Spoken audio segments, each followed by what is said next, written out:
So, all right. And you hear me fine? I'm coming through okay, Major Tom? Yeah, you're coming through okay. And after this, the audio should either sound. What's either going to happen is that the audio is going to sound better overall, or we are both going to sound slightly less good, but like as an equal thing, or we're both going to sound better.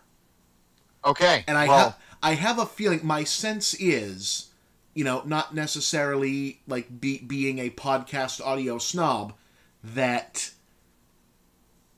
both equally sort of like tinny and a little off actually listens better than one being, clean and the other having a little bit of fizz. Right. It's the jumps that are really jarring. And I can even attest to that listening to what we've already recorded. But yeah, I still like listening to it. This is like when there's a physical effect next to a CGI effect. Yes, exactly. It's the uncanny something of podcasting. Okay, so I'm gonna give a 3, 2, 1, and then we're gonna each clap 3 times. Like Okay. 1, 2, 3. So okay, I'm gonna give a count. Okay, so 1. And we're gonna clap in the same units. It's like 1, 2, 3, and then clap, clap, clap. Yes. All right. Go ahead. Okay. 1, 2, 3. Yeah, that didn't work. Yeah. Okay. All right. So it's the same beat, like 1, 2, 3, and then clap. Right. Clap. Right. Clap on 3. Like put your hands about like 3 inches apart, and then clap on 3. So when you say the word 3, we clap. Yes. All right. Okay. 1, 2, 3. Okay, one more time for posterity. Yep. Okay. 1, 2, 3. Yeah, we're off. Yeah, we're a little off. Okay. Well, I think we reversed it again. Yeah. Okay. So do. Where? Oh, damn it! This sucks. Okay. Here's what we'll do. Yeah. So are you gonna clap right when you say the word 3, or are you gonna wait another second beep when you do the first clap? Ideally, like for instance, 1, 2, 3.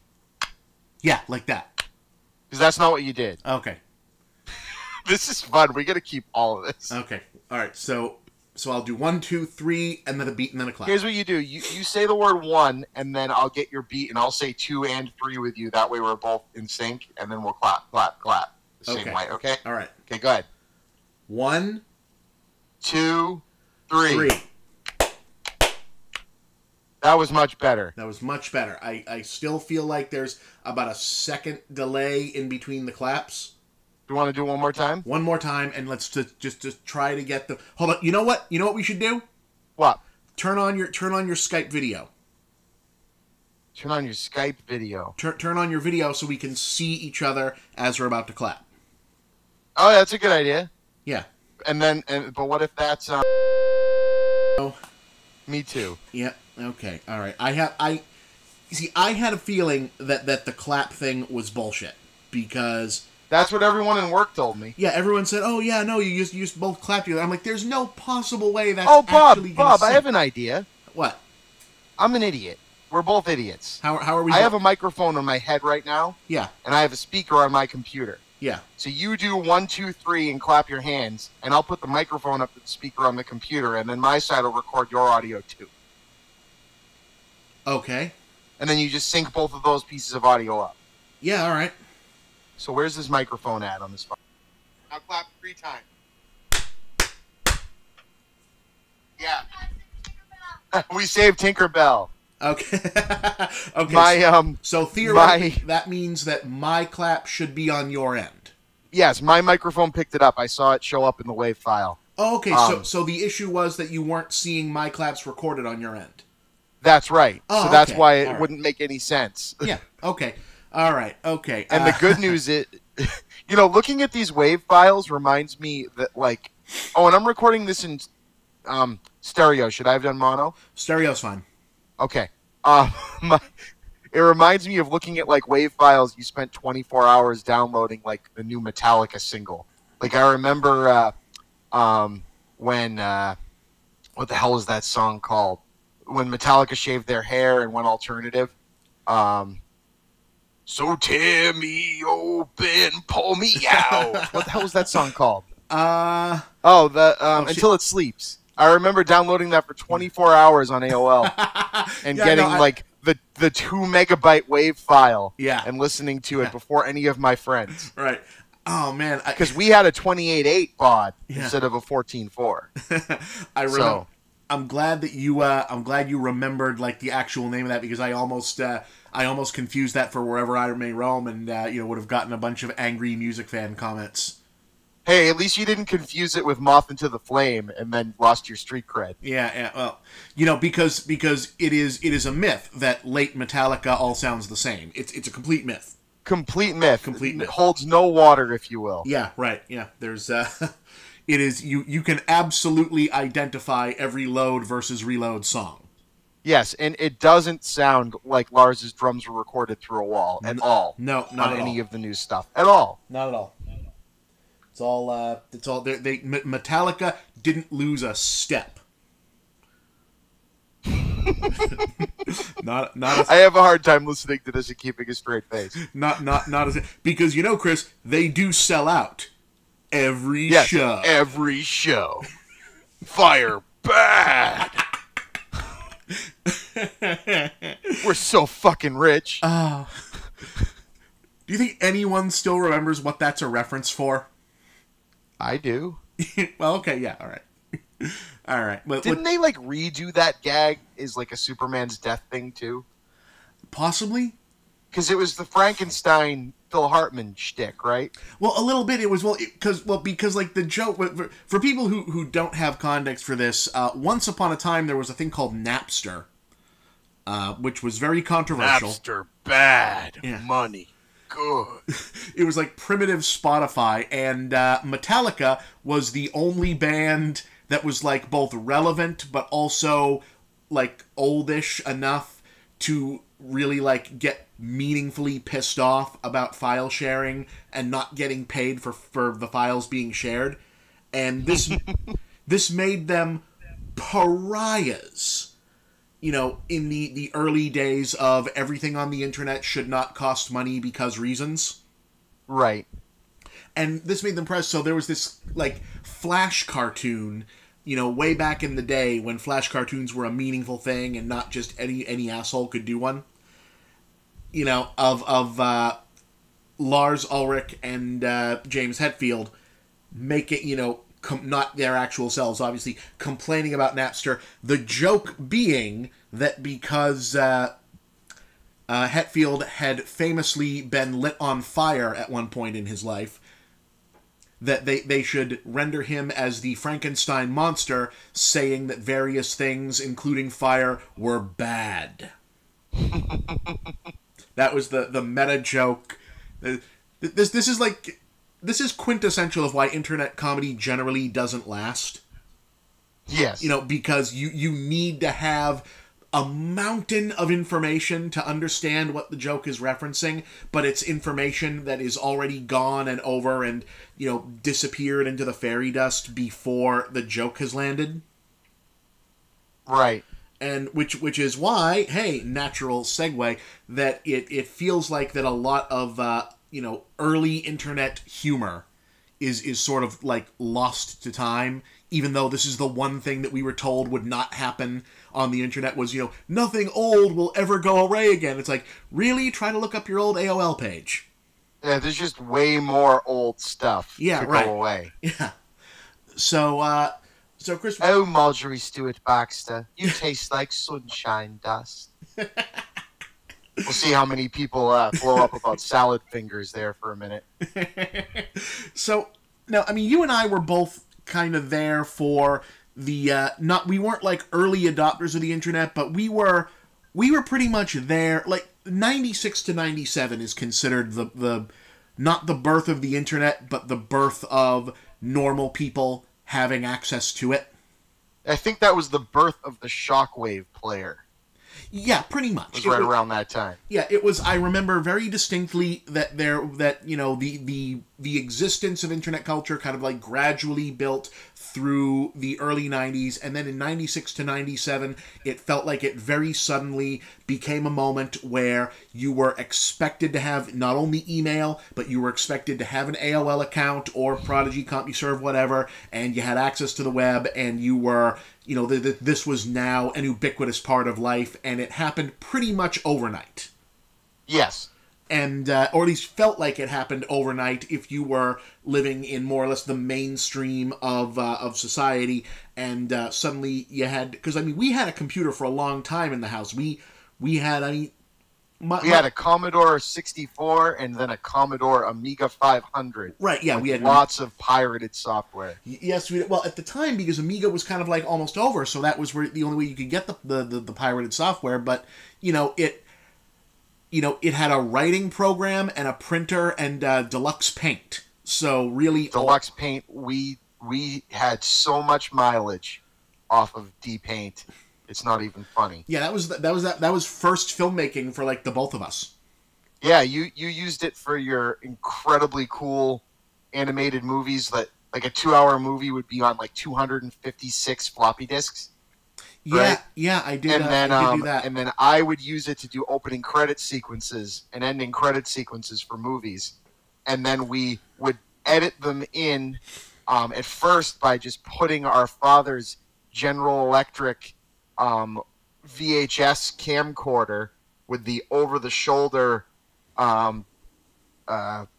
VHS player that was pretty much a low-end version of what you'd have in a TV production class, which allowed for sound dubbing and video dubbing and splicing, and you could do video over other video.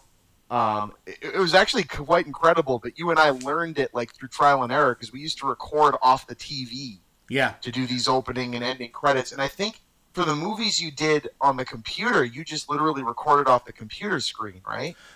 For the first... After a while, we found a way to send it directly through video cable into the camcorder. Yeah, we did that for a while, because like Dad had bought one of the early, and had used forever, one of the early VHS cameras, which had a really, like, you had to hold this thing on your shoulder, video cameras, and then, to keep it from being too heavy, it outputted to a separate VHS unit that you wore on a sling on your shoulder. It was incredible. Yeah, and Jesus, does he still have that? Yeah, it's in the attic, I believe. Okay, we need to get our hands on that, because like what's become a huge thing is people who want to do internet video and give it that authentic sort of like 1980s CRT video sheen. Yes. No one has yet figured out a template thing that you can plug into Avid or Final Cut or Premiere that actually authenticates that. So really the only way to do it is to make stuff, output it out to one of those cameras, Bob? And then back in. And it's really difficult to do, dude. But made it work. I remember when I was in New York this past Christmas to do I'm going to keep the Facebook stand-up so with Geek.com. Geek.com. About to hang up and call back. Are you still hearing me? Ladies and gentlemen, we are experiencing technical difficulties. Yeah, Bob left. He'll be back. I'm going to have to call him back. He'll be back. Shit. Oh, Bob has seriously left, everybody. I hope he keeps this audio, because that would be fucking amazing. Coach Z, 1212. Bob Chipman's calling in. And I'm gonna have to puke. Hey, what's going on? Hey! I kept Audacity recording. Yeah, me too. Well, that's good. Then you didn't pause it all? I didn't pause it all, and I said a whole bunch of random shit. So okay, all right. Some of it might be good. Okay, well, you were talking about the filter to make internet videos look like old VHS videos. Yeah. That's there. We lost Skype there for a moment, so there may be an awkward cut there for some folks. But Bob, let's be honest. Yeah. Everything here is awkward. Yeah. So okay, so we may have lost. There may be an odd jump there. Yeah. So long story short, it has become an issue for people who want to authenticate that old VHS look. So if we've still got a working one of those, we should grab that. Yeah, that'd be awesome. We should get a hold on that, providing it still works. What I was saying before we got cut off was when I was in with Geek.com for the Facebook stand up over the Christmas holiday, they had found an old analog VHS camcorder in the office and were running around trying to think of cool stuff to use it for, because where else can you get that look? Right. At the bare minimum, even if it doesn't work for us, we might be able to sell it to the Tim and Eric people, because Lord knows they must be the ones buying all of these. Yeah, that's a pretty damn good assumption. Yeah, I'd say. Yeah, I mean, because they're still doing it, and their versions of that look authentic. That is some fantastic shit. Yeah, having done you gotta imagine, because it is difficult to still fake this stuff. Even when they try to do modern movies to look like old movies, they never get it exactly right. Right, and I mean they get part of the way there if they film on film. Yeah, but that has gone the way of the dodo as well. So yeah, bad video, early analog to electronic is easy to fake. Electronic trying to fake lesser electronic is really difficult. It's an art form. Yeah. Well, it's like a lost art form. Well, it's like when they did the very first run of CDs for early rock acts. A lot of them sounded like absolute dog shit because the software that was trying to convert these things through were looking at things like feedback and depth of sound and things that artists had always assumed would be there and incorporated into their sound. Yeah. It's like... And now it's all gone. Yeah, and now it's gone because it's not there. So now you can get good, for young music fans out there, for a long time, you could not get decent versions of Hendrix being a great example. Or Zeppelin. Yeah, Zeppelin's one of the chronic offenders. Yeah, Hendrix and Zeppelin, because they used feedback and echo and the assumption that these things would have to be recorded and re-recorded and merged, incorporated into the signature sound of the music. Yeah. And then when you put it to a thing that's going to take all of the mistakes out of something, it doesn't sound right anymore. It's like playing Metal Gear Solid on the PS2 for the first time on your PS1 disc. All the aliasing and everything goes away. Yeah. You realize, oh shit, they were hiding all the mistakes. Right, yeah. Or when the fog goes away in Silent Hill and you realize there's nothing there. Yeah. I will say that when I play older video games on modern consoles, I don't like to turn on the thing that smooths out the pixels. No, there's something just off about that. But I do like to turn on the thing that shows them as clear, crisp blocks, as opposed to the CRT lines that were originally did the motion smoothing. Yes. I like putting in a Mega Man game, and now blown up on my HD TV, it looks like everything is made of cartoon Legos, and it looks awesome. Oh, it looks amazing. They jump right off the screen. Beautiful. And everything coming through HDMI on the Retron just looks amazing. Oh, yeah. So we got a little off field, as we are wont to do, but the reason I wanted to bring up the early internet stuff was because we as we said, we didn't early adopt the internet, but we were pretty much there from when most other people got there, in the middle-class suburban United States, let's say. Yes, our shared initial AOL screen name was Ultraman 20. Because our parents hadn't yet figured out how to create multiple screen names. Yeah, so we just had the one you started the account with. Yeah. Yeah, that was really something. And all of the women on the internet were confused when it was your younger brother. Yeah, right. Yeah. Anyway. So yeah. And chat rooms. Oh yeah, chat rooms. And so what I remember about the early internet, not so much the early internet experience, but the early internet version of comedy and funny things that people put out. There was a real kind of like weird purity to it. Yes. Because you did not. You got feedback. There were places to like say, "Oh, hey, I like that," but like this thing where you'd put something up and then it was expected that underneath it there would just be a place for any asshole to say something. Yes. Didn't really exist yet. So people who were putting funny, stupid shit on the internet really just kind of had to go with what they and maybe someone they were collaborating with thought was funny. Right. It allowed for a, created in a box feel that you had really only had prior to that on like local cable access television. Right, yeah. Like one could imagine that if Mystery Science Theater 3000 hadn't happened as like a cable access show, it would have happened in the early doldrums of the internet. Exactly. It felt like, the first time you saw the VJs on MTV talking and you're like, hey, they have no precedent for this. They're doing this for the first time. You know what I mean? So there's no book that's been written on how this is done, right? I mean, cartoons, comedy, animation came in the form of movies, form of television, form of comics. The internet created kind of a new sounding board for people to create. Yeah. In the pre-YouTube world. Right. In the pre-YouTube world, it was a much more interesting place.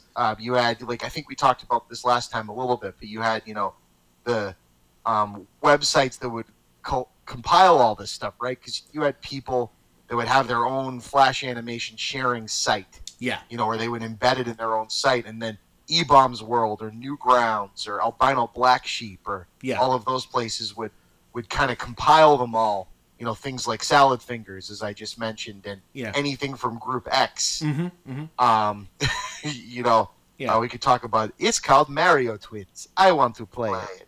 And all of that stuff. Yeah. And, until the Flash people got their own sites, and it was just an incredible time. Yeah. So what was like my earliest memory of someone showing me something on the internet and saying, hey, you have to see this, and having it be, like a funny random doodle and not pornography?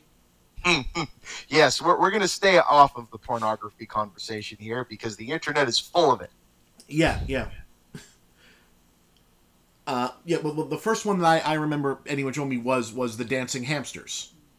Oh, yes. Yeah. To the tune of the whistling from Robin Hood. Yeah, the Disney Robin Hood. Yeah,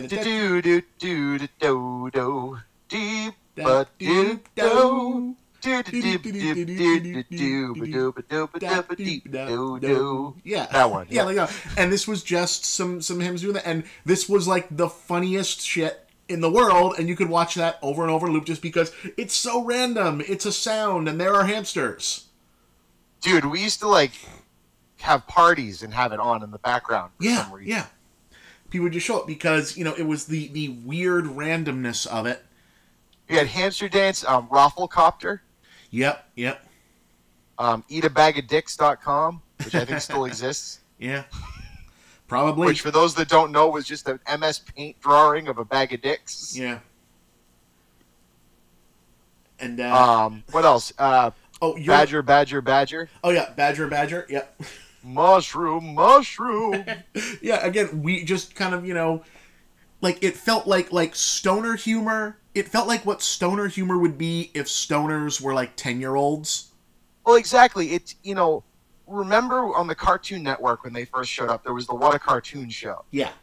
And most of that became either full-run shows or a lot of the Adult Swim type of things jumped off from that. But somewhere in between that humor jumped onto the internet. Yeah. And then back off the internet. Yeah. And became like Aqua Teen Hunger Force and all of that. But when it jumped to the internet, you got, everybody and their brother making this weird shit. Yeah. And it was fantastic. And I think we touched on this last time, but my first exposure to, I'm sure there were plenty of sites that did this, and I don't think quite did it as well or the same success, and we talked about it a little last time, was Homestar Runner. Yes. And that was my first day of college, and I don't know if everybody knows what it is. If you don't, go, because it still exists. Yeah. Um, They started up again. What was that, Bob? They started up again. I know, it's fantastic. But it was a Flash animation website that I believe, and I'm sure there'll be people telling me how this is wrong or I got it a little wrong. But again, I'm not bringing this up in front. I'm doing this from my head. The brothers Chapman, I think, or they're just the Chaps brothers, I forget. They had either done a children's book in college and turned it into this website, or that was just a ruse and a background thing. But they were making these incredibly weird Flash animations that involved these characters they created that seemed like they'd be from a kid's storybook world. You know, you got Strong Bad, the King of Town, Strong Sad, Strong Mad, Homestar Runner, Marzipan, the Cheat. Mm-hmm. I'll miss a million, I'm sure. But they had this whole backstory, and you'd only find out about it by digging through the website. Yeah. There wasn't like, there's no movies. There's just random shows. It was almost like a weekly comic that was kind of free-form the way Space Ghost Coast to Coast was. You were never quite sure what you were going to get out of it. Yeah, yeah. You know? And then they had a way where you could email all the characters, and then people started emailing one particular one, Strong Bad, who I talked the last time. I felt that the Will Arnett Lego Batman character just is Strong Bad. A little bit, yeah. And I mean, there's more to it than that, but it's that same joke. That, like, overly machismo guy that has, like, an 8-year-old kid's vision of what overly machismo means. Yes. And is obsessed with 80s movies, and, that website just feels like it was made in the 80s or the 90s. We could talk all day long, and we should, but you could start emailing Strong Bad, and he would answer, and they made Flash cartoons, and then there became yearly Halloween episodes and Christmas episodes, and the Marzipan's answering machine, yes. which was always fantastic. You're the best girlfriend I ever had. Let's have a marriage. Let's have a marriage license. It was just fantastic. And I don't know when you came about it, but I mean, the humor, they had video games you could play that were meant to look like Atari games. And they were actually joking at one point you might be able to buy one, an Atari cartridge. And then they ended up making the games so you could buy them on the Wii. Yeah. They did like not pen and paper, but point and click type strategy games. And Ye Flask, you cannot get Ye Flask. Yeah, right. It was just wonderful, yeah. And I could just go on forever on bullet points about that site. But when was your exposure to that, Bob? Homestar Runner was from you, because you were off at college at this point, right? You were either it was my first year of college. Yeah. We wouldn't go to class on Monday if there wasn't a Strong Bad email we could watch in the computer lab. And then you would come home either on like the weekends or just randomly sometimes, and because you lived away the first year, right? I lived away after my first semester. Semester I commuted, so I was coming home every day and showing you this stuff. Right, yeah. So we would, and I was like, oh yeah, because And this was in 2002. Yeah. So you would be showing me showing me this stuff, and I'd be going, wow, this is so weird, especially because like I think I was probably a little closer in age to the guys making it. So I was like, oh yeah. Wow, I get all of these weird references. Right. Yeah. And what was nice? Strong Bad's a luchador wrestler, for Christ's sakes. Yeah, right. Yeah. Who wears boxing gloves?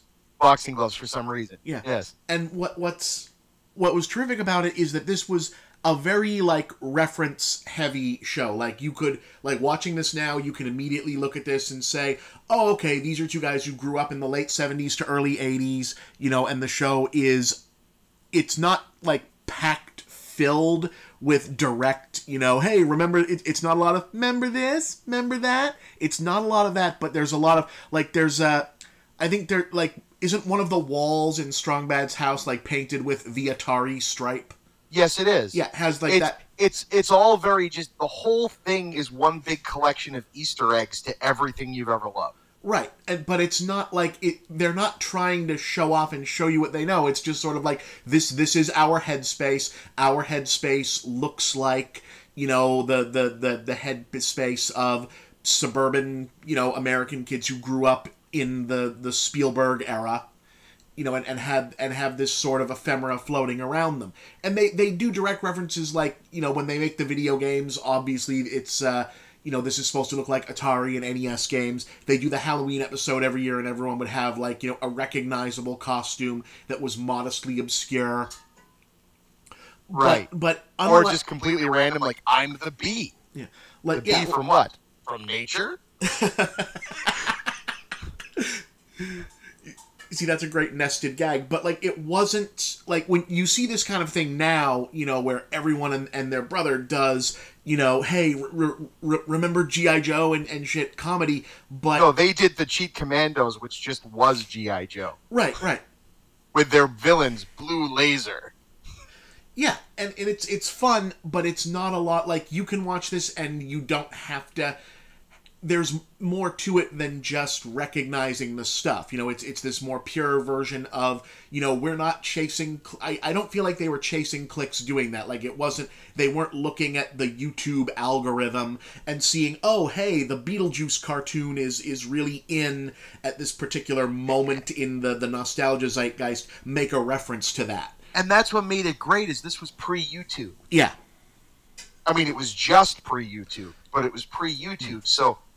They literally, any share to this was just a link to the embed from their website. Yeah.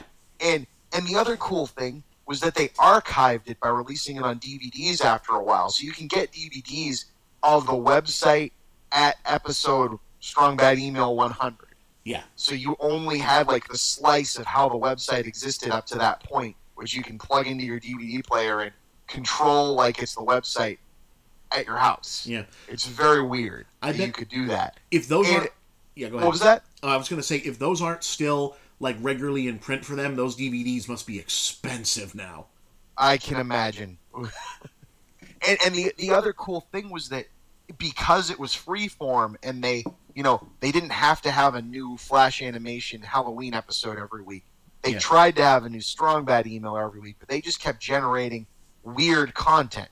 Mm-hmm. Like, it was just trial content. Like, it would be a little 5-minute short or a brand new view front page to their website, which may have a hint to an upcoming Strong Bad email to it. Yeah. And then one time they did a, hey, Strong Bad, why don't you ever release an album of your songs?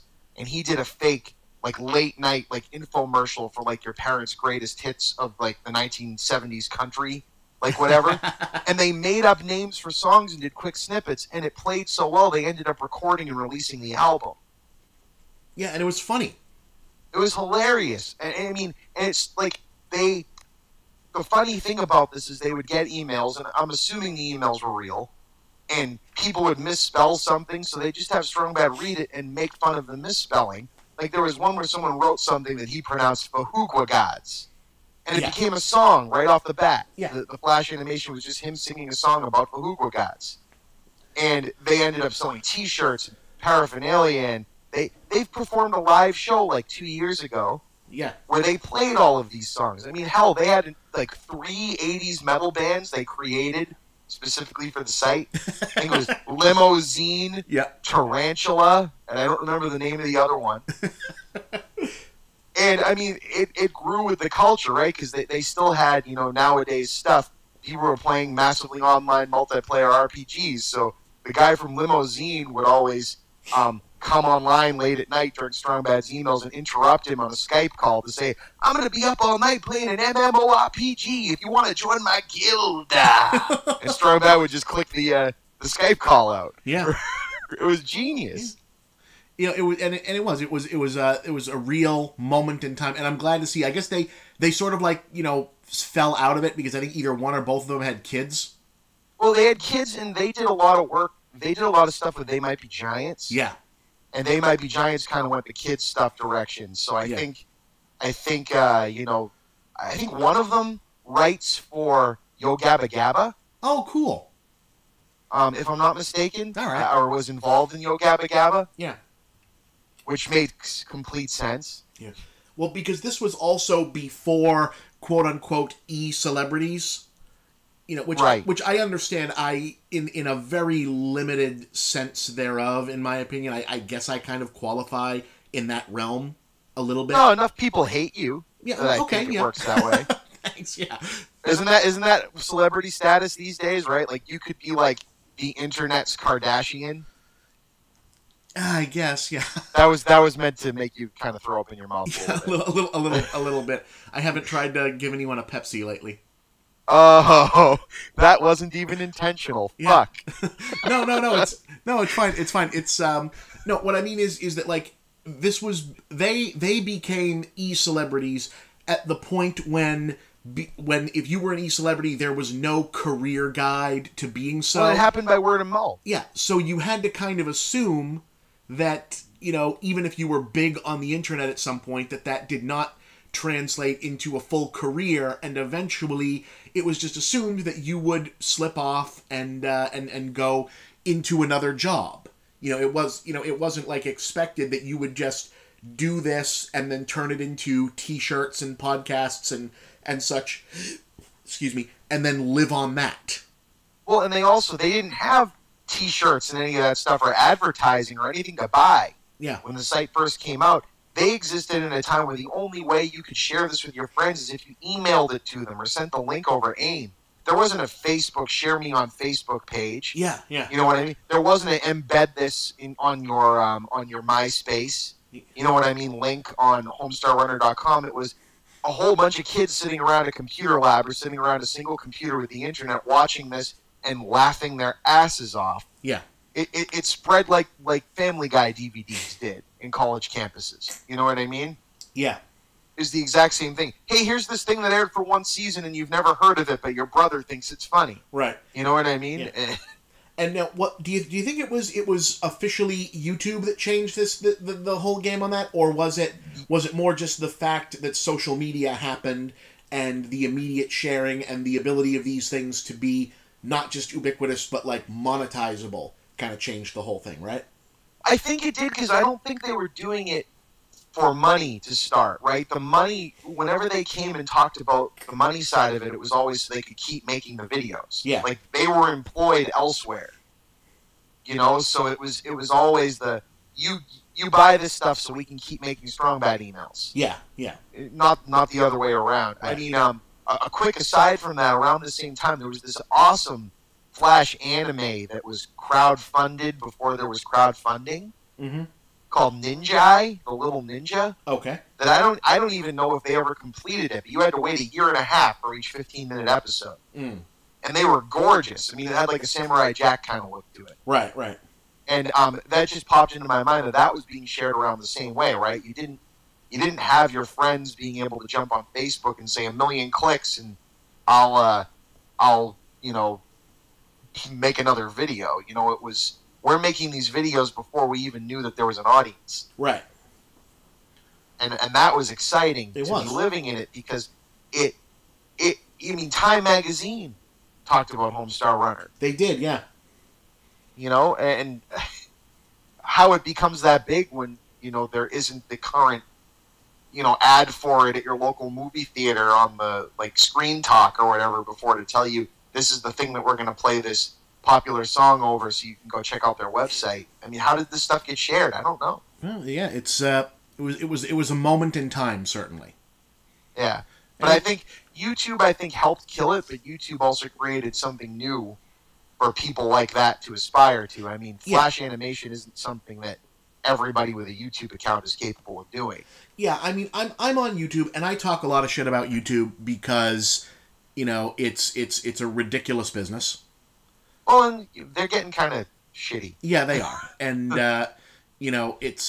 but one thing that I've kind of objected to when people say is the proliferation of YouTube has wrecked the ability of the internet to create good content. It hasn't. There's still plenty of good content. Like the current gen incarnations of stuff like that is still happening. It's just that there's also now, the bar to entry is so easy now, which is a good thing overall, is that it means that there's a lot more crap as well. Well, it's the generic catered to you Google algorithm of creation that Blockbuster was becoming after a while, right? Right. If you noticed when we worked for that company, God rest its soul, Actually, no, fuck that. Burn it down, piss on the ashes. I don't care. Anyway, moving on. You'd go to like the shelf of like the town that you were in, and the shovelware movies that were in between the big movies that you could see on that wall. You could tell they were propagating out there based on the area it was in. If it's an urban area, you got a lot of Fast and the Furious ripoffs. Yeah. And if it was in, another area, you got a lot of religious movies. And it's the same thing, right? If they think the content sells and they think the content gets clicks, there's going to be more of the junk. Yeah. Right? Right. And these guys got to exist in a world before that saturation happened. So they could rise above the pile because somebody saw it and everybody and their mother emailed them the link to Strong Bad. Mm-hmm. Just like everybody and their mother emailed someone the link to the end of the world. These flash videos that they're not going to get noticed now. Or we drink Ritalin. Or Llama Llama Duck. All these ridiculous videos that were just so damn silly. But they're so random, and these sites, were sharing them and hosting them. Yeah. YouTube now, if it's not the thing trending right now, you're not going to see it. There's just no way of finding it. Yeah. You know what I mean? Unless someone tells you to look for it. Exactly. I mean, I still have no idea how these things get, 10,000 views.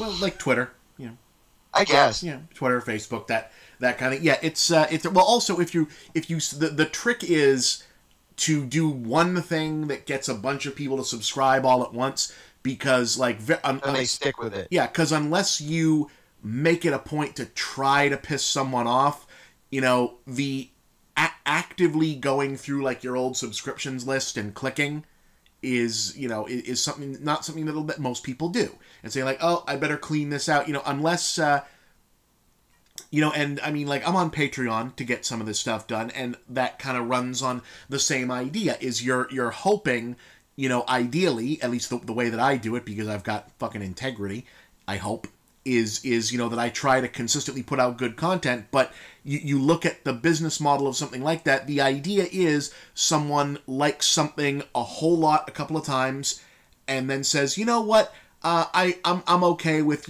giving this person $1 a month for however long, and then that just becomes something that sits there. Right. Right, and that's something that they hope happens. Now me, I'm not comfortable just letting my Patreon sit there. I always want to put new things up and, try to keep people invested and give people more reasons to be there.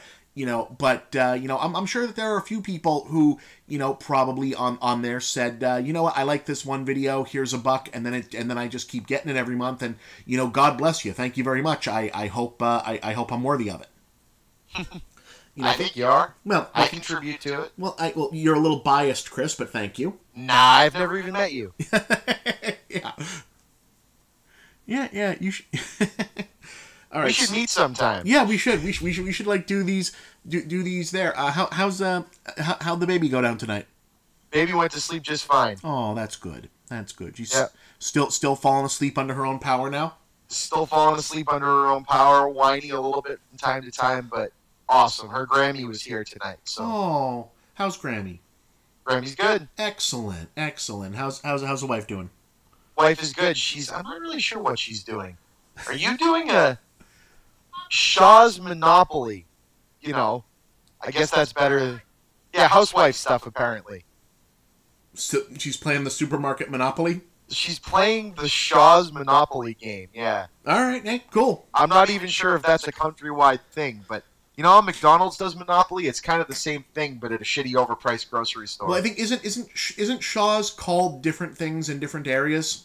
I think is it like Hannaford, where it was like Food Lion, and then Hannaford. Now it's Shaw's and Star Market. Right.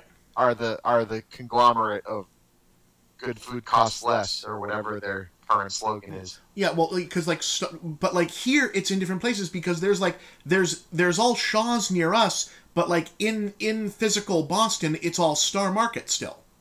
Yeah, it's all Star Market. I think that was they bought it and then kept the branding.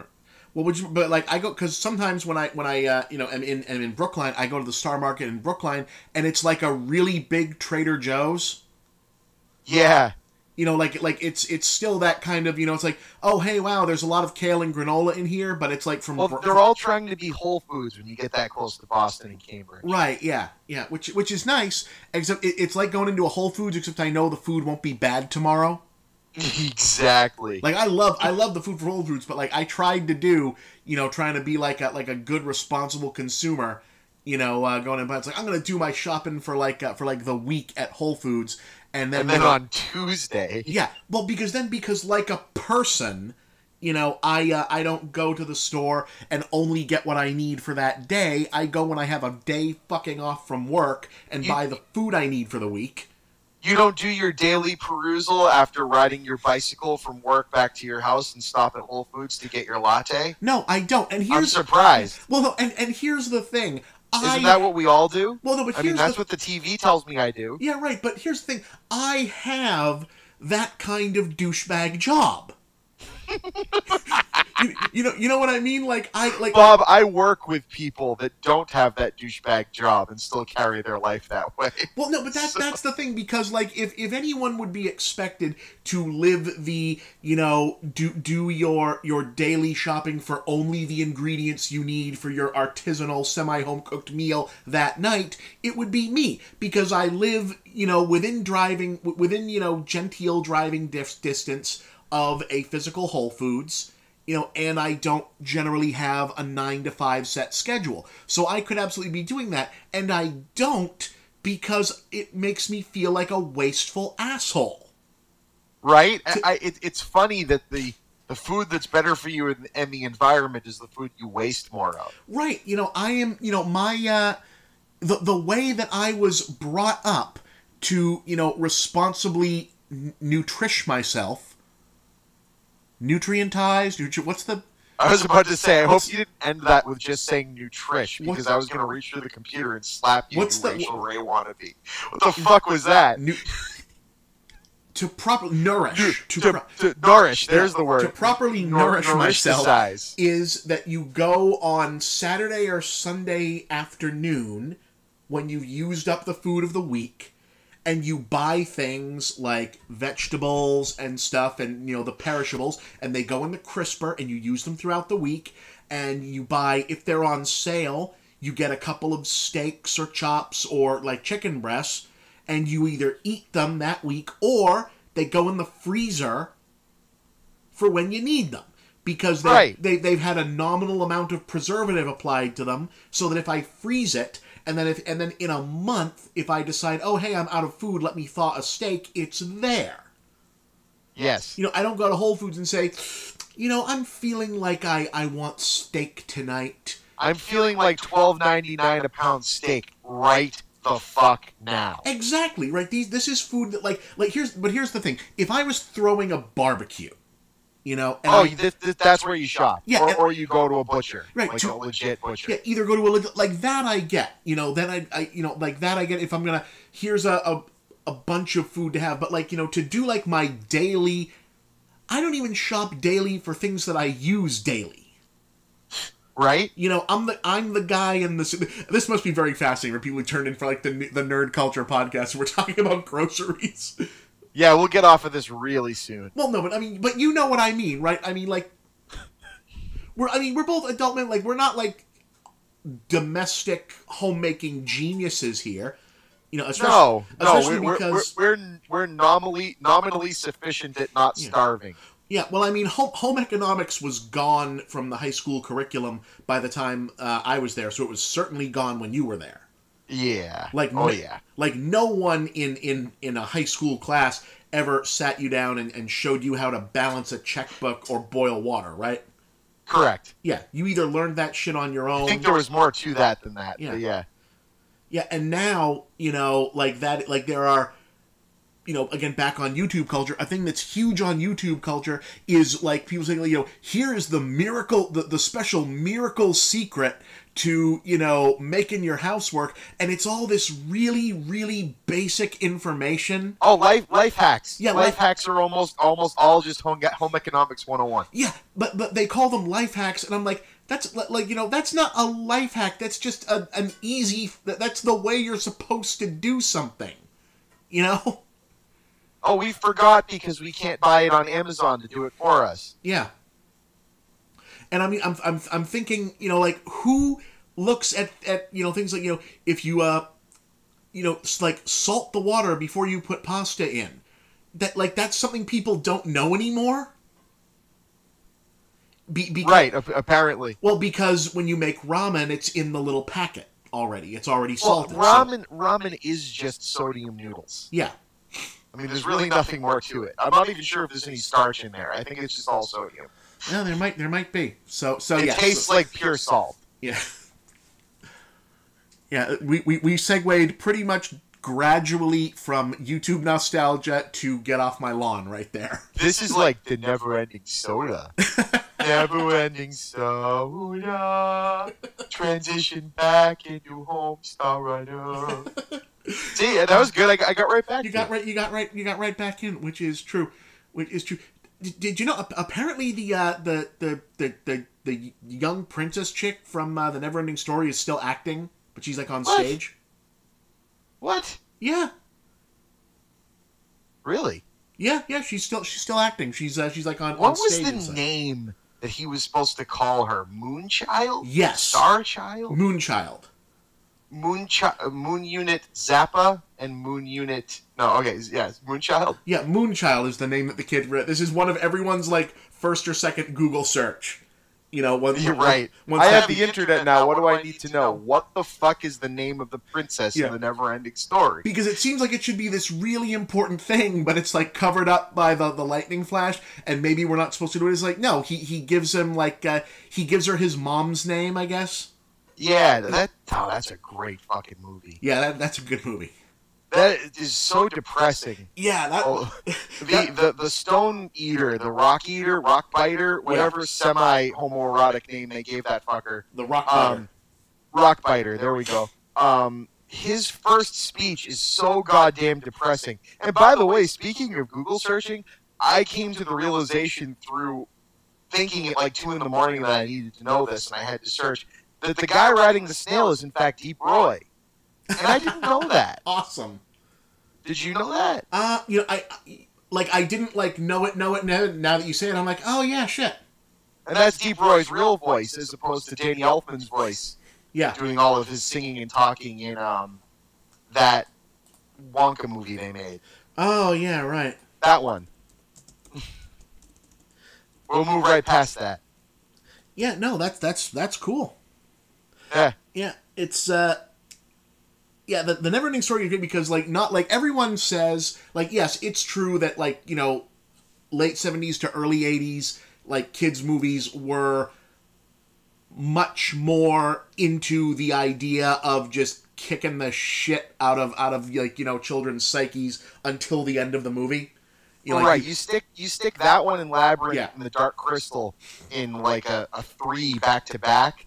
Right. You're going to need therapy. Yeah, you have to earn your happy ending there. Yeah. Yeah, these were much more, the movies made for children by our parents' generation were much more in tune with the idea of childhood as being something you survive. I mean, look at fucking Follow That Bird, for Christ's sakes. Oh yeah, the Sesame Street movie, Jesus, yeah. Right? Yeah. What the fuck? Yeah. But even among all of that, Pee-wee's Big Adventure. Yeah, well, Pee-wee's Big Adventure is upbeat, but it's scary. It's fucking scary as shit. Yeah. But even among that whole era, The Neverending Story sticks out as being a kids movie that is uniquely about depression. Chronic. Yeah. Debilitating, suicidal depression. Right. The evil force that's destroying the world it's not even usually the threat against the fantasy kingdom in those movies is, a bad guy's going to take over and kill everyone and it's going to suck. In this one, it's just the world is blinking out of existence. It's not... The world can't even anymore. Yeah, it's literally nihilism. It's fucked. I mean, leave it to a crazy German guy. Right. To adapt that thing, right? Yeah. Well, that could be one of Peterson's best movies. It is, on balance, yeah, it is. I mean, Das Boot is fucking fantastic as well. Of course, yeah. Yeah, but it's always Air Force One. Get off that thing. No, but yeah, but like, because like the dividing line between all of the good and bad guys in the Neverending Story is not, whether they're on the good or evil side. It's whether they're okay with, complete non-existence, or if they're actively resisting it. Like, that's kind of the whole thing of it. Yeah, it's genius. And if you're listening to this and haven't seen it, how did you find us? Yeah, it's like a prerequisite. Now, because these are going to be decisions that at least one of us is going to be making in the next couple of years. How old is a kid before you show them like the Neverending Story? Oh, 8? You think so? You think that old? Yeah. All right, makes sense. Yeah, I can see that.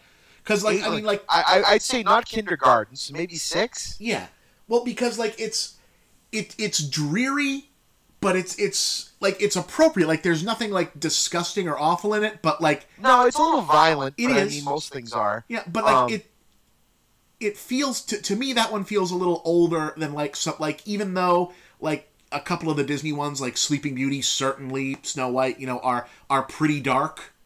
Well, I mean, the Neverending Story is kind of on a Black Cauldron level. Yeah, it's dark, and also it's not really clean cut. Like, it's wrestling with ideas. It's not just, good and evil. It's about, like it's all very fanciful and representational, but at the end of the day, you're still coming back, and this kid in the real world is dealing with some serious problems. Like, they don't spell it out in the movie. He's wrestling with actual depression and survivor's guilt over a dead parent. That's heavy. Yeah. That's heavy, and it's not like they get wished back to life or anything. The movie's about learning to deal with it. Like the whole end of that movie is, the world really did end, but you can build it again. That's a big idea, an important idea, but like that's a big idea for a young kid. Yeah, it definitely grows with you. Yeah, it grows up. Whereas something like, again, not my place to say, but like the early Disney stuff pretty much can go in as soon as you think they can grasp the Ava hasn't been able to comprehend it yet, but she's seen Beauty and the Beast, which is newer, but Cinderella, Sleeping Beauty, all of them basically. I showed her Monster Squad one day when we were home, but she was really young, and she was probably asleep. Oh, well. Her first movie was Star Wars The Force Awakens. Okay, yeah. At a Baby and Me show. Don't attack me for taking my kid to a regular theater, people. It was at a Baby and Me show. Well, she's very well behaved, though. She is very well behaved. Yeah. We go to the drive-in a lot. Yeah. We still have those. Yes, we do. Those still exist. And speaking of something we brought up on an earlier thing, it's run by the Andelman brothers from the Phantom Gourmet. It is.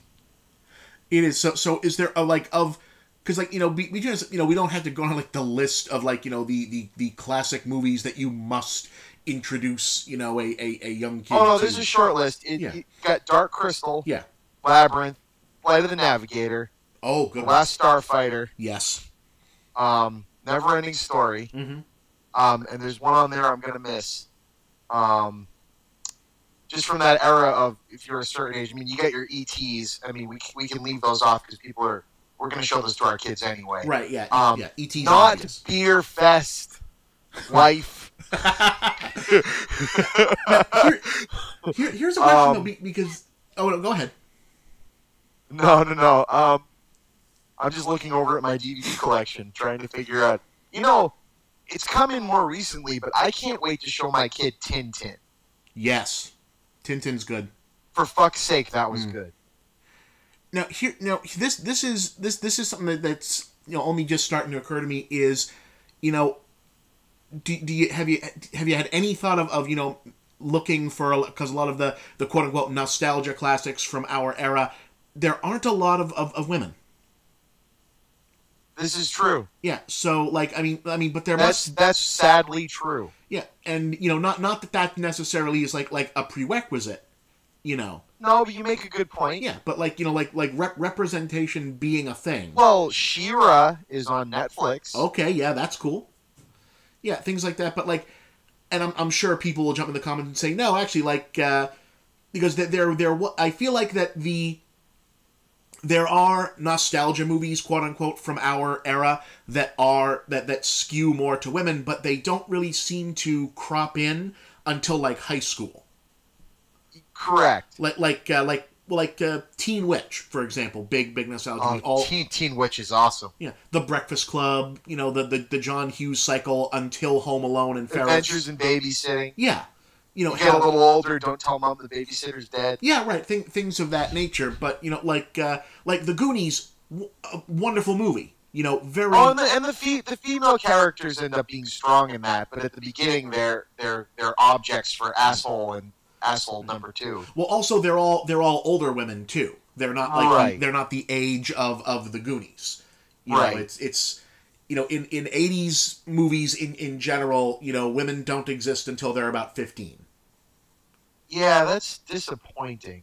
Yeah, and it's just something that, I think this, probably why the whole the Disney run, one of the reasons is it's so big. Maybe the princesses are not all like the best role models, quote unquote, but they exist. True, and they've been doing some minor fixes and tweaking to make that a little more palatable in the remakes and things of that nature. So, right. But there's a couple I would think there has to be like a few good movies of like these ones that you can say it's like there's heroines and they can also have like Labyrinth has a heroine. Well, of course, Labyrinth. Fuck yeah. Yeah. The Dark Crystal, the main character is a guy, but there's a female supporting character. No, very positive. What's her Jen? Yeah. Is that? Yeah, she's her dog, man. Fizzgig is the shit. Yeah. And she's the kind of the person that knows what's going on. Kira is her name. Kira, sorry. Yeah. Jin is the dude. Yeah. Brains all bonkers tonight. No, she has the wings. She's kind of got the I know what's happening. He's kind of just along for the ride. Right. It's that's one of those movies that's kind of an unofficial Zelda movie. It's very much an unofficial Zelda movie. Oh, I was going to say, how many Rainbow Bright movies were there? They were made for TV, but how many were there? Well, no, there was one in theaters, and then the rest of them were like multi-part episodes of the show. Because Rainbow Bright was pretty fucking fantastic. Yeah, I think so. Yeah. Care Bears, I think, was pretty gender neutral. Yeah, they're just bears. It was about bears. Yeah. Well, no, the main human character in the second one is female. Right. Yeah, in the one where they're fighting. No, okay, hold on. You remember the second Care Bears movie has Darkheart, right? Was that the second one? Which one was the one with the kid with the book? That's the first one. Yeah, Darkheart was this frozen guy? No, Darkheart it was Satan, basically, is the bad guy in the second Care Bears movie because he has no physical form. He just changes into various other things that are always red and is just evil. So it's very clear they're fighting the devil. They don't say he's the devil, but he's the devil. Yes. Yeah. Yeah, that's... Yes. So you've got that. Care Bears was fucked up. Yeah, that was nuts. Yeah. Oh shoot, what was that? Wasn't there like an attempt to do a female Goonies with wasn't Christina Ricci in it? Oh, the Gold Diggers. Gold Diggers, The Legend of Mega Mountain. No, Mega Mountain was a Three Ninjas movie. Bear the Legend of something Mountain. Bear Mountain. Yeah, that was actually that. The unfortunate side to that is that was released to theaters, but had a very made-for-ABC Family feel to it. A little bit, yeah. Just it looked like it was filmed on tape. Yeah. But man, I remember our sister watched that back and forth. Yeah. I mean, her generation has the Power Rangers, right? Which I feel has an equal number of female to male fans. Yeah, about that. Which is awesome. Yeah. I mean, you look at even now we've got the Hunger Games, but that's being shown to kids far younger than should see it. Yeah. The fact that you can buy toys for that is a bit unnerving. Of course, you can buy toys for the Avengers, so I guess one and the same. But like you said with Dark Crystal, a Never-Ending Story. There's a perfect correlation, right? Right. The Marvel movies, unless you kind of get into the Doctor Strange, Guardians of the Galaxy type of territory, not even really Guardians, just more of don't really deal with heavy themes. They deal with comic book themes. Yeah. Right? none of these movies are going into Dark Knight territory. Yeah, well, You know what I mean? They deal So with it, yeah. you could say like a Hunger Games type of thing. Well, the violence and the heroism that is something to look up to is great. You know, having a kid watch the Hunger Games would be like handing them a copy of 1984 Ender's Game, right? That's high school level. Right, yeah. You know, that's not 8 years old. Mm. And I mean, I would love my daughter to look up to like a character like Katniss or someone like that. You're right that even nowadays there's not, you know, the Disney princesses are there, but where's the Goonies for my daughter? And who's to say, and not to say that in a sexist tone. I mean, I hope my daughter watches and loves the Goonies. Yeah. But you know, where's the one that's 100% relatable? Yeah. You know? Yeah, and I mean, I'm sure these exist. I mean, you know, we may not, you know. Yeah, we may just be ignorant. Yeah. We should probably ask your wife. Yeah, she's not really giving me any insight. She's over there reading Courtney Crumrin. Is that what that is? Comic series? She's on the last one. She's making a sad face. Well, that's something to investigate. The Nightmare Before Christmas is very yeah. Across all. Yeah, well, yeah. categories. I mean, there's plenty of things that you know have have like, you know, good protagonists or secondary protagonists, and that are, you know, most things ideally are gender neutral. You know, because who knows what is gender even anymore. Oh, agreed. But where is the? Yeah, I'm drawing a blank. Yeah, you know, because it still matters, you know, to see in some way yourself. Right. Yeah, and it's okay. So how old for something like Legend, for example, which is not so much like violent but dark as hell. Yeah, Legend is definitely like I'd say like 12 and up kind of a movie. Mm. Even with the unicorns. Even with the unicorns, Legend is a rough one. Oh, hey, The Last Unicorn. Oh, The Last Unicorn's as young as they can watch it, in my opinion. A classic. That movie's screwed up. That movie's dark too, but everyone should see The Last Unicorn. Well, what's great about that one is, like, that's dark, but like it's, if you don't know some of the heavier stuff that's being like made reference to, you don't really get it, you know. And the music's pretty awesome. Yeah.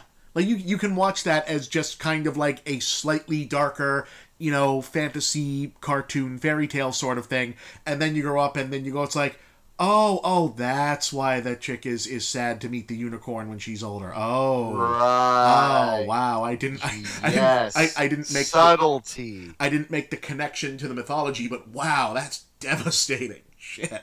Yeah. Yeah. So yeah. Yeah, so yeah, that's didn't mean to get all thoughtful, but it's like, yeah, hey, that's a thing. So while we were on the topic of nostalgic things, yes, which seems to be the shtick and the rhetoric we've gone on. Yeah, I've been building a crap load of Legos. Yes, you have. We've been sleep training our daughter. Yeah, and we were finishing up the Ghostbusters Firehouse, which the wife and I bought for ourselves right after we had our daughter, and now we've moved on to the Disney Castle, which you helped me purchase for her for Christmas, which is awesome. Yeah. She's saying thank you and bouncing up and down. And during it, Netflix had told me that my absolute 100% favorite show that's ever been on television is now available to watch in, I think, its entirety. 5 seasons, like 20 episodes a season. Maybe 30 episodes a season. But we've been watching the real Ghostbusters while we build Legos. And holy shit. Have you watched it recently? Yes, I have. You talk about things that were kind of in their own little world. 80s cartoons had this way of, you catch one every once in a while where the people making it are reaching or doing something inventive. I mean, we've got the people listening to this. I don't know how many of you lost many, many nights of sleep over the Boogeyman episode of the real Ghostbusters, but I'm sure me and my brother did. Right? Oh God, the Boogeyman episode is that the best episode of the show? It is. I've watched be. now. I've watched a lot of the first season, and it's freaking terrifying. Yeah, it's a great episode. Visually, that show was just so bonkers. It like had the same aesthetic as the movie, but it had its own thing.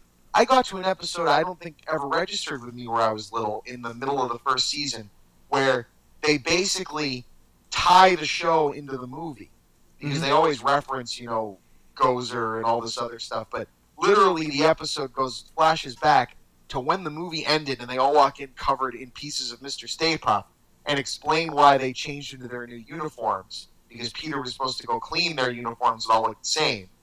And then the uniforms get possessed. And so they're chasing them around. Yeah. And then they also explain in that episode where Slimer came from.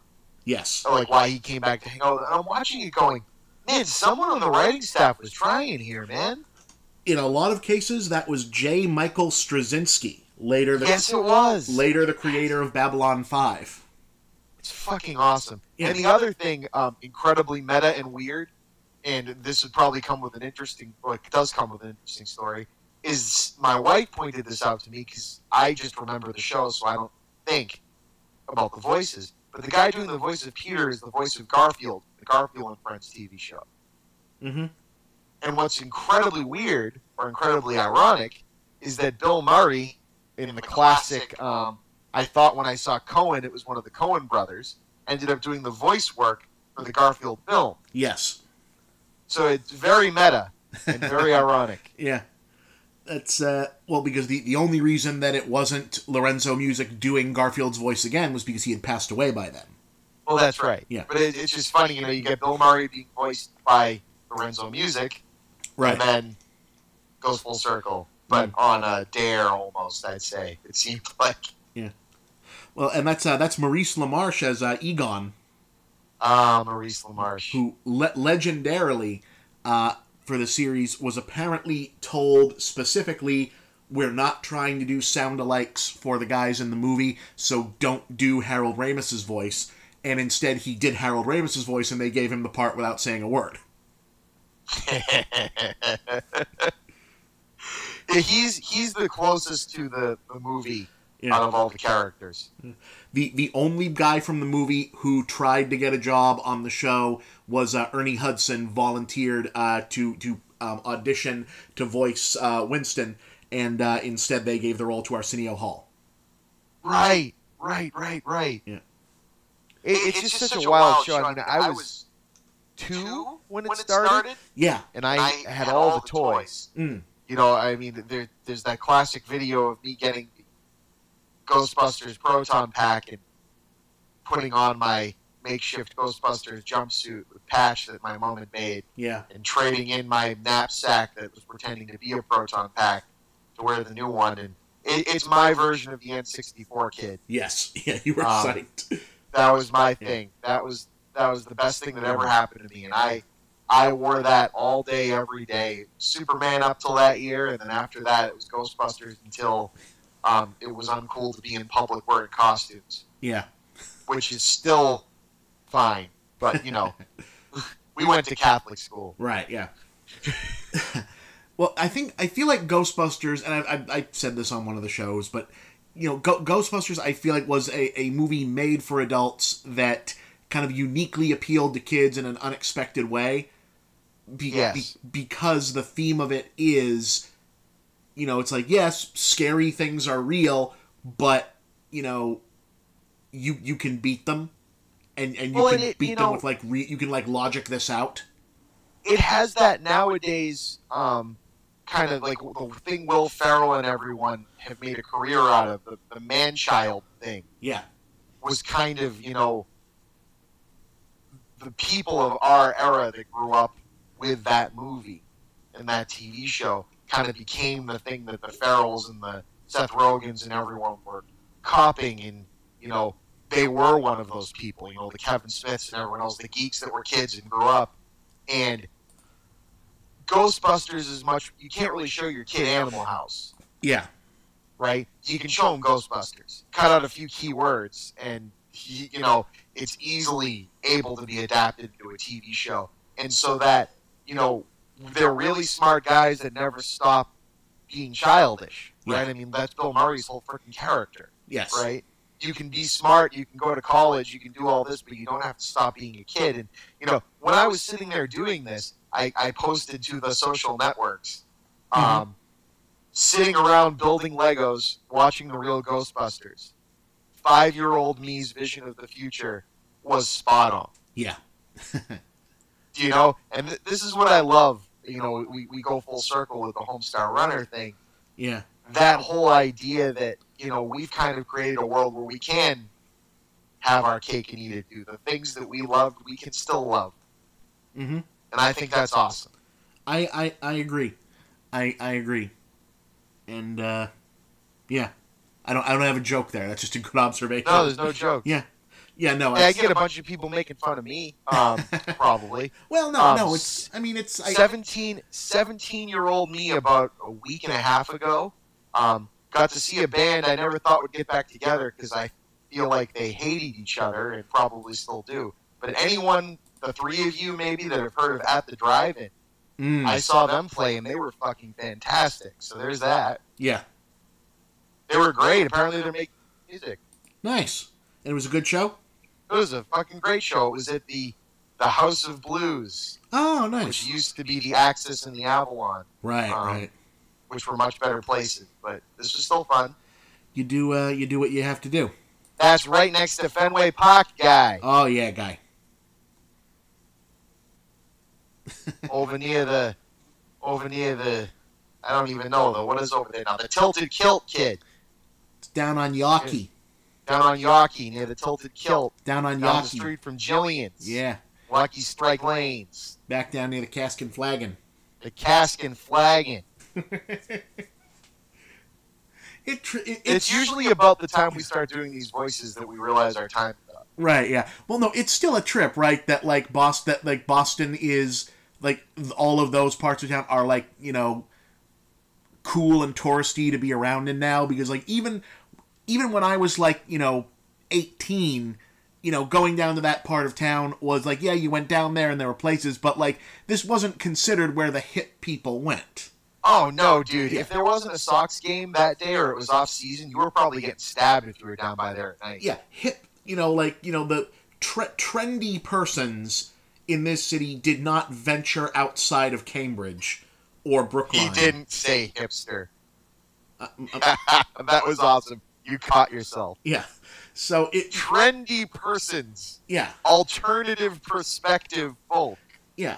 Like, no one would go to, again, unless there was a Sox game, if you got off the train coming in to do your visit to Boston, you know, you didn't, you know, maybe you went to Science Park, you went to a couple of the museums, you know, Harvard, Cambridge area, plenty of stuff to see, but, like, no one was getting off the train going, oh my God, we have to go downtown and see the Wahlburgers. I've seen it on TV, and it looks fabulous.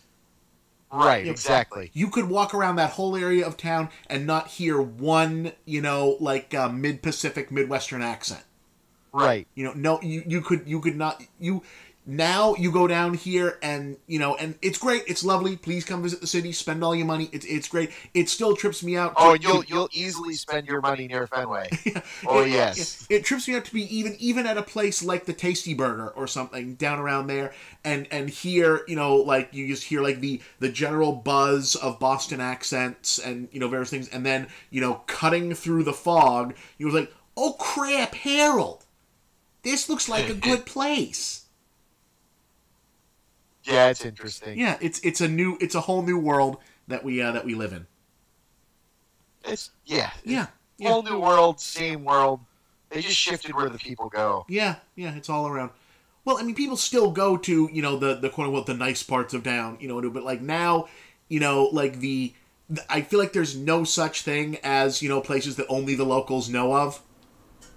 I think all of those are in Southie. Yeah, well, because even then, though, people know because they've seen the fucking, like, Ben Affleck movies that Southie is a thing that exists, and, like, now that's where people who know to look for something authentic go for something authentic, but it's still But they go there and realize it's just Southern Everett, and their car's going to get jacked, so they don't go there. Yeah. This is the difference between, like, Boston and New York, though, is, like, New York does not want... you know, New York wants tourists, but they want tourists to stay, you know, where they belong. You know, we want to keep you on this, like, 2 or 3 blocks left to right down the entirety of our city. Yeah. If you go off this way, there's nothing for you here. Whereas Boston cannot wait for every single one of our dive bars to become an imitation of a dive bar that can sell t-shirts of itself and get mentioned on Food Network. That's right. You know, we want That's all they want. We want Guy Fieri to visit. I don't want Guy Fieri, but like this culturally, culturally, Boston would like nothing more than for Guy Fieri to drive that fucking car down every street and walk into every random neighborhood pizza place and declare it something. Right. Yeah. Yes. Yeah. Our city's Guy Fieri here in Douchebag Central. No, that's really the name of the bar, Douchebag Central. Yeah, what's his name? Michael Simon. Okay, yeah. He did a show where like he'd go to like Philadelphia and do like the 2 cheesesteak restaurants that are the most well known, and he'd do a blind taste test of them both and have people vote and declare one the winner. And he did Santarpio's and Pizzeria Regina. Okay, all right. So I know that those guys have been to the Boston area, and I think it was like a dead tie between them. Like he liked the sauce of one and the pizza better at the other. Yeah. And it almost seemed like a little bit of a cop-out. Like the 2 guys basically like held them up by knife point. He said, "You say one's better. You say East Boston doesn't have as good pizza as the North End. We're gonna fucking cut you." You know? It was like, oh, all right. It was kind of wild. Yeah. Well, with that, I think it's been like an hour and a half. Yeah, I think so. And it's 1:30 in the morning. Yeah, yeah. I'm tired, so to go back to the Homestar Runner nostalgia, I'll leave you with Tragador, the Burninator. Yeah. I got nothing. No, That's it's a good place to go. All right. Thank you guys very much for listening. We hope this cuts together and sounds good. This will probably be the last one of these that goes up as a testing on YouTube, and I'm going to try getting, like an actual podcasty, downloadable Libsyn kind of type thing happening for going forward. So hope it sounds good, and we will talk to you guys again real soon. Later. All right.